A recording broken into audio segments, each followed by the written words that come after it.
पहा स्टार प्रवाह वाहिनीवरील नुकतीच प्रेक्षकांच्या भेटीला आलेली मालिका म्हणजेच नवरी मिळे हिटलरला या मालिकेतील अभिनेता अभिरामची रिअल लाईफ स्टोरी।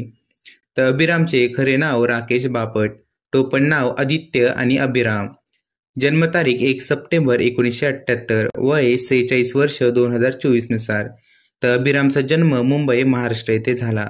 अभिरामची वैवाहिक स्थिती, अभिरामचा घटस्फोट झाला आहे। घटस्फोट झालेली त्याची पत्नी रिद्धी डोंगरा, मास्टर इन लॉ।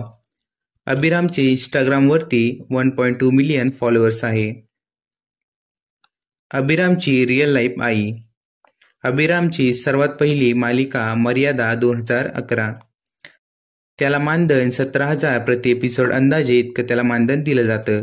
आवडता रंग निळा आणि काळा। बहीण शीतल बापट। अभिरामची आवड, अभिरामला मूर्ती घडवणे आणि चित्रकलेची आवड आहे। अभिराम हा हिंदू धर्मामधून बिलॉंग करतो। अभिरामचा व्यवसाय, अभिराम हा अभिनेता, मॉडेल आणि डायरेक्टर आहे। अभिरामची एक्स गर्लफ्रेंड समिता शेट्टी। अभिरामची उंची 5 फूट 6 इंच तर वजन 65 किलो आहे आणि अभिरामची नेटवर्थ ही 3 करोड आहे।